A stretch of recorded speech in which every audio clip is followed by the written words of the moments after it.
ஆன்மீக சொந்தங்கள் அனைவருக்கும் அன்பான மாலை வணக்கம். நாம் நம்மளுடைய சேனலில் தொடர்ந்து நிறைய சுவாரஸ்யமான ஆன்மீகம் சார்ந்த தகவல்களை தாங்க பார்த்துட்டு வந்துட்டு இருக்கோம். அந்த வரிசையில் இந்த பதிவில் நம்ம என்ன பார்க்க போகிறோம் அப்படின்னா, வரக்கூடிய நாட்களில் என்ன மாதிரியான மாற்றங்களை எல்லாம் கன்னிராசி நேயர்களாகிய நீங்கள் அடைய போகிறீங்க அப்படின்றத பற்றியும், மேலும் இந்த நாட்களை எளிமையாக கடந்து வரதுக்கு நீங்கள் என்ன மாதிரியான வழிபாடுகள் செய்யலாம், பரிகாரங்கள் செய்யலாம் அப்படின்றத ஜோதிட ரீதியாக உங்களுக்கு நடக்கக்கூடிய நன்மைகளை பற்றியும் தான் தெரிஞ்சுக்க போகிறோம். பொதுவாக மனிதர்களுடைய வாழ்க்கையில் நடக்கக்கூடிய எல்லா நல்லது கெட்டதுக்குமே காரணமாக இருக்கக்கூடியது அப்படின்னு பார்த்தீங்கன்னா கிரக அமைப்புகள் தான். இந்த கிரகநிலைகள் இருக்கும் பொழுது உங்களுக்கு நிறைய நல்ல விஷயங்கள் நடக்கும். அதே ஒரு சில கிரகநிலைகள் தவறாக நடக்கும் பொழுது உங்களுக்கு கெடுபலன்களானது நடக்கிறதுக்கான வாய்ப்புகள் இருக்குது. ஸோ இந்த மாதிரி கன்னிராசிக்காரங்களுக்கு இந்த பிப்ரவரி மாதம் எப்படி இருக்க போகுது, என்ன விதமான விஷயங்கள்லாம் நீங்கள் கவனமாக செயல்படணும் அப்படின்றத பற்றி தெளிவாக பார்க்கலாம். 9 நவ கிரகங்களுமே ஒரு குறிப்பிட்ட கால இடைவெளியில் பயிற்சியாவது வழக்கம். இதை தான் நம்ம கிரகப்பயிற்சி அப்படின்னு சொல்லுவோம். அதாவது கிரகங்கள் அப்படின்னு எடுத்து பார்க்கும்பொழுது வருடாந்திர கிரகங்கள், மாதாந்திர கிரகங்கள் அப்படின்னு நிறைய வகைகள் இருக்குது. அதில் மாதம் மாறக்கூடிய கிரக அமைப்புகளுக்கு ஏற்ப மாதம் பலன்களும் பார்த்திங்கன்னா மாறிட்டே தான் இருக்கும். இந்த கிரகங்களுடைய தாக்கங்கள் பார்த்திங்கன்னா மாறும் பொழுது 12 ராசிகளுக்குமே இதனுடைய தாக்கத்தை கொடுக்கும். அதில் ஒரு சில ராசிகளுக்கு பார்த்திங்கன்னா நல்ல பலன்களையும், ஒரு சில ராசிகளுக்கு பார்த்திங்கன்னா அசுப பலன்களையும் தான் கொடுக்குது. ஸோ இந்த வரிசையில் இந்த மாதம் இருக்கக்கூடிய கிரக அமைப்புகள் எப்படி இருக்குது அப்படின்றத முதல்ல பார்க்கலாம். பிப்ரவரி மாதத்தில் குரு பகவான் மிதுன ராசியில் தான் இருக்க போகிறாரு. சந்திரன் தன்னுடைய சொந்த வீடான கடக ராசியில் தான் இருக்க போகிறாரு. சொந்த ராசியிலேயே ஆரம்பித்து சொந்த வீட்டிலேயே தன்னுடைய மாதத்தையும் நிறைவு செய்துக்கிறாரு. அதே போல் கேது பகவான் சிம்ம ராசியிலையும், சூரியன், சுக்கிரன், செவ்வாய் இவங்க எல்லாருமே மகர ராசியிலும் இருக்கிறாங்க. மகரத்தில் செவ்வாய் உச்சமடைந்து இருக்கிறாரு. கும்பராசியில் பார்த்திங்கன்னா புதன் பகவானும் செவ்வாயும் பார்த்திங்கன்னா இணைய போகிறாங்க. அதாவது செவ்வாய் மகரத்தில் இருந்து கும்பராசிக்கு போகக்கூடிய காலகட்டங்களில் பார்த்திங்கன்னா நிறைய மாற்றங்கள் நடக்கும். அதே போல் மீனராசியில் எப்போதும் போல் சனீஸ்வர பகவான் இருக்கிறாரு. இந்த கிரக அமைப்புகளுக்கு ஏற்ப பலன்கள் அப்படின்றது மாறுபடும். கன்னிராசி நேயர்களை பொறுத்த வரைக்கும் உங்களுடைய ராசிக்கு அதிபதியாக இருக்கக்கூடிய கிரகம் புதன். புதன் அப்படின்னாலே புத்திக்காரகன் தான். ஸோ நிறைய விஷயங்கள் பார்த்திங்கன்னா உங்களுக்கு புத்திசாலித்தனத்தால் நடக்கும். நிறைய கன்னிராசிக்காரங்க தன்னுடைய சுய புத்தியால் நல்ல முயற்சிகள் செய்து முன்னுக்கு வந்திருப்பாங்க. அப்படிப்பட்ட புதன் பகவான் இப்போ பார்த்திங்கன்னா 6வது இடத்துல அமர்ந்திருக்கிறாரு. கூடவே பார்த்திங்கன்னா ராகு பகவானும் சேர்ந்திருக்கிறாரு. ஸோ இந்த ராகுவும் புதனும் இணைந்திருக்கக்கூடிய காலகட்டங்களில் வேலை இல்லாமல் இருக்கக்கூடிய கன்னிராசி நேயர்களுக்கு நல்ல வேலை வாய்ப்புகள்லாம் கிடைக்கும். ஒருவேளை சுய தொழில் தான் செய்துட்ருக்கீங்க அப்படின்னா கூட உங்களுடைய தொழில் பார்த்திங்கன்னா நல்லபடியாக நடக்கும். தொழில் நீங்கள் அடுத்த கட்டத்துக்கு கொண்டு போகிறதுக்கு கடன் உதவிகள்லாம் கிடைக்கும். வேலை கிடைக்கிறத விட உங்களுடைய அதிகமான எதிர்பார்ப்புகள் தான் இருக்கும். ஸோ வேலை கிடைக்குதோ இல்லையோ நீங்கள் நிறைய எதிர்பார்த்துட்டு தான் இருக்க போகிறீங்க. அதிக எதிர்பார்ப்பு இல்லாமல் நீங்கள் இருக்கும் பொழுது கிடைக்கக்கூடிய வேலைகளை செய்யுங்க. ஏன்னா எதிர்பார்ப்புகள் அதிகமாக இருக்கும் பொழுது வேலையும் கண்டிப்பாக அந்த இடத்துல நிறையா இருக்கும். அதனால் இந்த மாதிரியான வேலைகளை தவிர்த்துட்டு எதிர்பார்க்காம கிடைக்கக்கூடிய வேலை வாய்ப்புகளை அக்செப்ட் பண்ணிக்கோங்க. அதே காலகட்டங்கள் பார்த்திங்கன்னா இந்த டைமில் ஆரோக்கியத்துக்கு கண்டிப்பாக பிரச்சனை இருக்குது. ஏன்னா எல்லா கிரகநிலைகளும் உங்களுக்கு நல்லது செய்கிறது கிடையாது.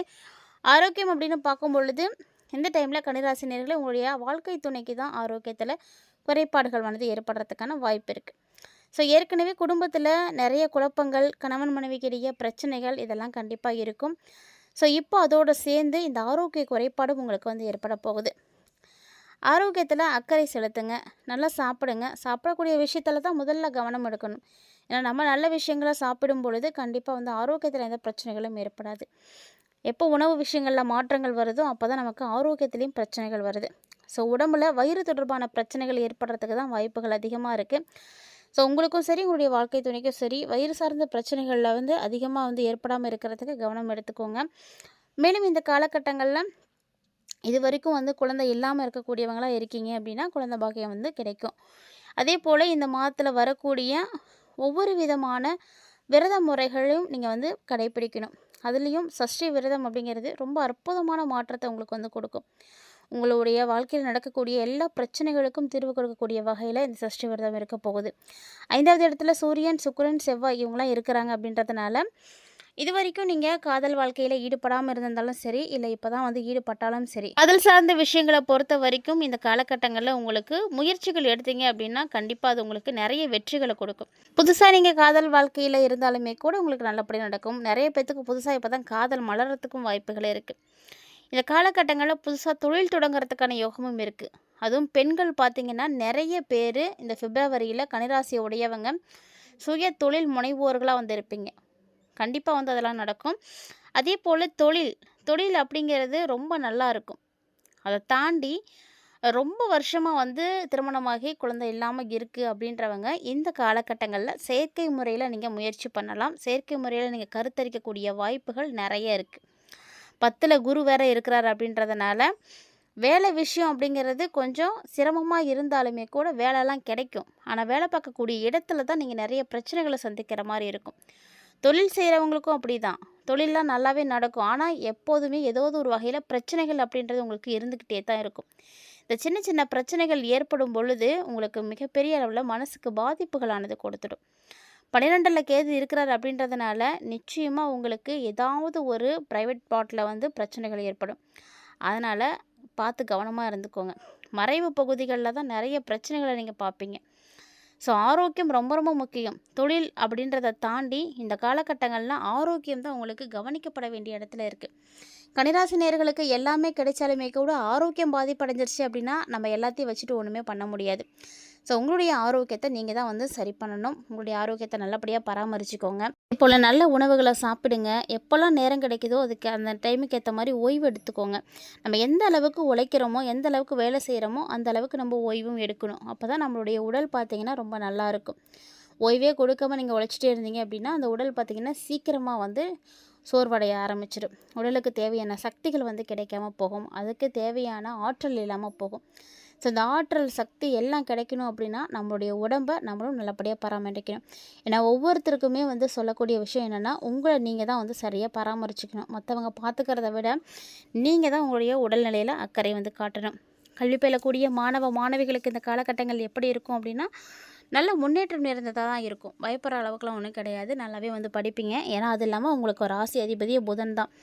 புதன் அப்படின்றவரு கல்விக்கு உரியவர் தான். அதனால நிச்சயமா உங்களால நல்ல முன்னேற்றம் அடைய முடியும். இந்த டைம்ல பப்ளிக் எக்ஸாம் எழுதக்கூடியவங்களா இருக்கீங்க அப்படின்னா, நல்ல முயற்சி பண்ணுங்க. நல்ல மதிப்பெண்கள் எடுக்க முடியும். உயர்கல்வி தொடர்பா நிறைய தெளிவுகளானது உங்களுக்கு இப்ப கிடைக்கும். நல்ல ஒரு யோகமான மாதம் தான். நிறைய அதிர்ஷ்டங்கள் வந்து கிடைக்கும். இந்த காலகட்டங்கள்ல தொடர்ந்து கன்னிராசிக்காரங்களுக்கு நல்லது நடக்கணும் அப்படின்னு நினைக்கிறீங்கன்னா, ஏற்றங்கள் கிடைக்கணும்னு நினைக்கிறீங்கன்னா, கட்டாயமா நீங்க முருகரை தான் வழிபாடு செய்யணும். தினந்தோறுமே அருகில் இருக்கக்கூடிய முருகன் கோவில்ல போய் ஒரு நெய் தீபம் போட்டு வழிபாடு செய்துட்டு போங்க. உங்களுடைய அன்றாட வேலைகளை நீங்க இப்படி செய்யும் பொழுது தான் இன்னும் நிறைய பலன்கள் உங்களுக்கு நல்லபடியா கிடைக்கும். கன்னிராசிக்காரர்களுக்கு கண்டகசனி வேற நடந்துட்டு இருக்குங்க. அதையும் மறந்துடாதீங்க. கண்டகசனி காலகட்டங்கள் அப்படின்றதுனால நிச்சயமா வந்து ஏதாவது ஒரு வகையில் உங்களுக்கு பிரச்சனைகள் அப்படின்றது தொடர்ந்துக்கிட்டு தான் இருக்கும். அதே போல் இந்த காலகட்டங்களில் நீங்கள் பிள்ளைங்க விஷயத்துலலாம் கவனமாக இருக்கணும். அதாவது அவங்க போக்குலேயே வந்து விட்டு பிடிச்சிக்கோங்க. நிறைய ஆராய்ச்சிகள்லாம் செய்துகிட்டே இருக்காதீங்க. அவங்க என்ன பண்ணுறாங்க, என்ன செஞ்சிட்ருக்காங்க அப்படின்னு நீங்கள் அவங்கள ஃபாலோ பண்ணுறத விட, அவங்க போக்குலேயே விட்டுட்டீங்க அப்படின்னா அதுதான் உங்களுக்கு நல்லது. ஒருவேளை நீங்கள் அவங்கள ஆராய்ச்சி செய்ய ஆரம்பிச்சிங்க அப்படின்னா அதனால் பிரச்சனைகளை நீங்கள் தான் பார்ப்பீங்க.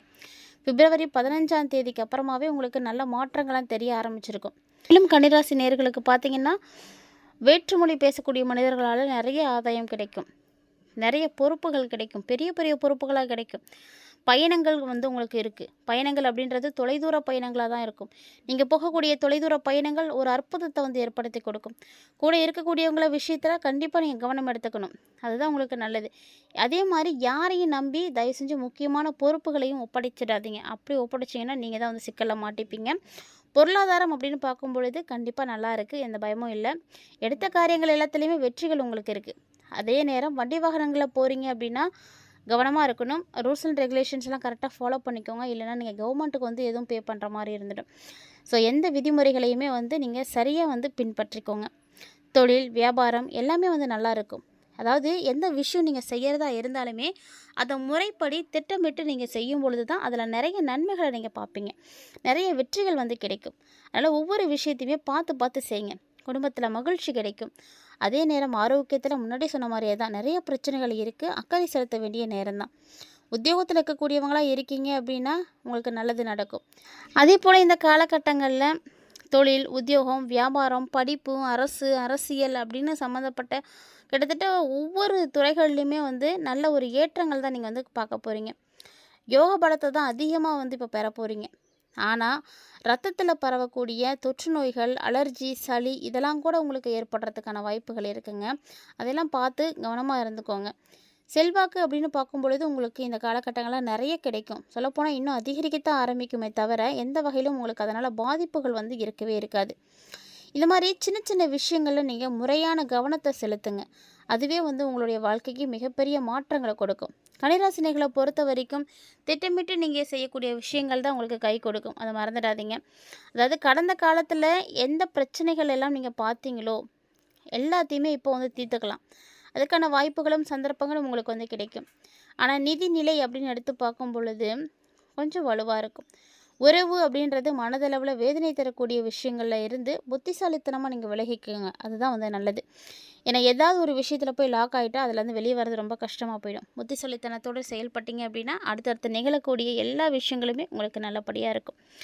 இந்த பதிவில் நிறைய தகவல்களை கன்னிராசினிகள் பார்த்துருப்பாங்கன்னு நினைக்கிறேன். கண்டிப்பாக உங்களுக்கு இந்த பதிவும் பிடிச்சிருந்திருக்கும்னு நினைக்கிறேன். அப்படி ஒருவேளை இந்த பதிவானது உங்களுக்கு பிடிச்சிருந்தது அப்படின்னா லைக் பண்ணி ஷேர் பண்ணுங்கள், மறக்காமல் கமெண்ட் பண்ணுங்கள். கூடவே ஆன்மீக ரீதியாக கொடுக்கப்பட்டிருக்கக்கூடிய எளிமையான பரிகாரங்களையும் கண்டிப்பாக வந்து செய்து பயன்பெறுங்க. மீண்டும் மற்றொரு சுவாரஸ்யமான ஆன்மீக தலைப்பில் சந்திக்கலாம்.